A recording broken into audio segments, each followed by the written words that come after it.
Assalamualaikum warahmatullahi wabarakatuh. Alhamdulillahi rabbil alamin, wassalatu wassalamu ala asrafil anbiya'i wal mursalin wa ala alihi wa ashabihi rasulillahi ajma'in. Ashhadu an la ilaha illallah wahdahu la syarikalah wa ashhadu anna Muhammadan abduhu wa rasuluhu la nabiyya ba'da. Allahumma salli wa sallim wa barik ala sayyidina Muhammadin wa ala alihi wa ashabihi wa man tabi'ahum bi ihsanin ila yaumiddin, amma ba'd.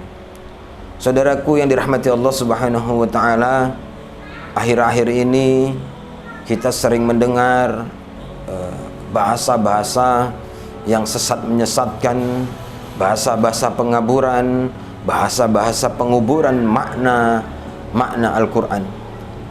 Maka sering kita dengar, untuk apa kita menolong agama Allah?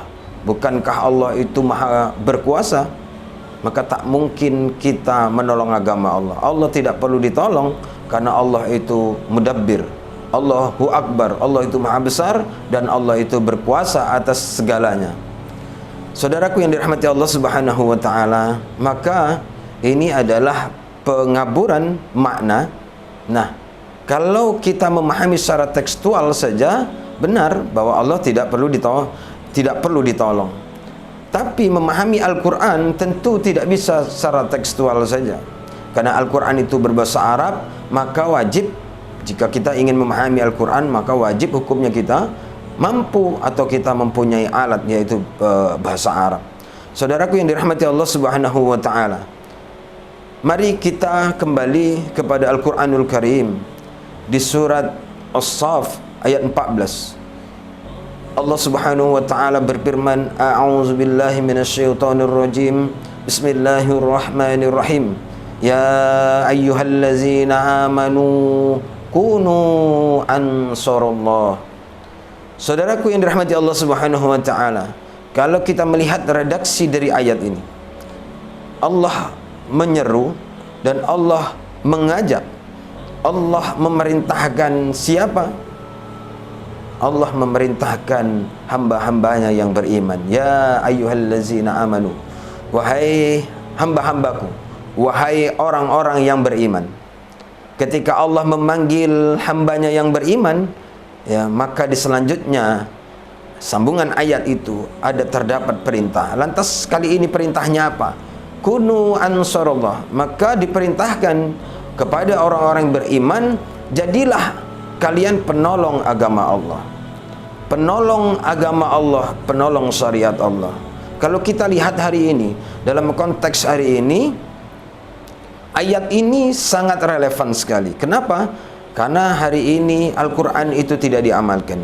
Agama Allah hari ini telah terhinakan, ya. Syariat Allah hari ini telah dilecehkan, ya.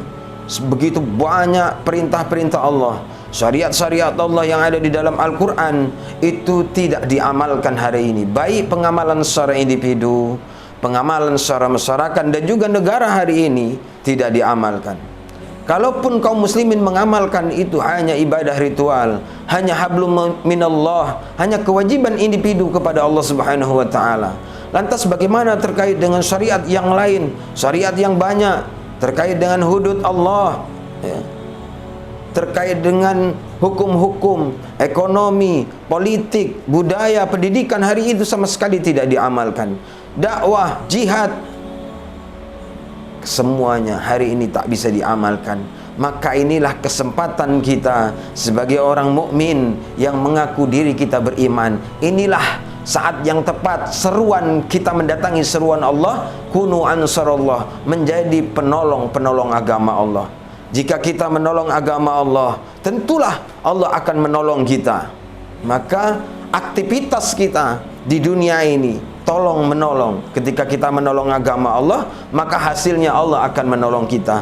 Bukankah itu kita sebagai muslim, setiap doa, setiap munajat kita panjatkan kepada Allah Subhanahu wa taala selalu meminta pertolongan. Tapi ketika Allah menyeru, meminta hambanya untuk menolong agama Allah, kenapa kita hari ini justru berdiam diri, kita lalai, seolah-olah itu bukan seruan untuk kita? Kalau kita tidak mendatangi seruan ini, berarti kita tidak masuk dalam kategori ya ayyuhallazina amanu. Maka saudaraku yang dirahmati Allah Subhanahu wa taala, tidak ada perintah, tidak ada kata lain ya, ketika Allah menyeru hambanya yang beriman, jawabannya cuman satu, ayyakulu sami'na wa ata'na. Maka marilah sama-sama kita terus ya, aktivitas kita ini terus menolong agama Allah Subhanahu wa taala. Maka dengan itu insyaallah Allah akan menurunkan pertolongan kita baik di dunia sampai di yaumil qiyamah nanti. Wallahu a'lam bissawab. Assalamualaikum warahmatullahi wabarakatuh.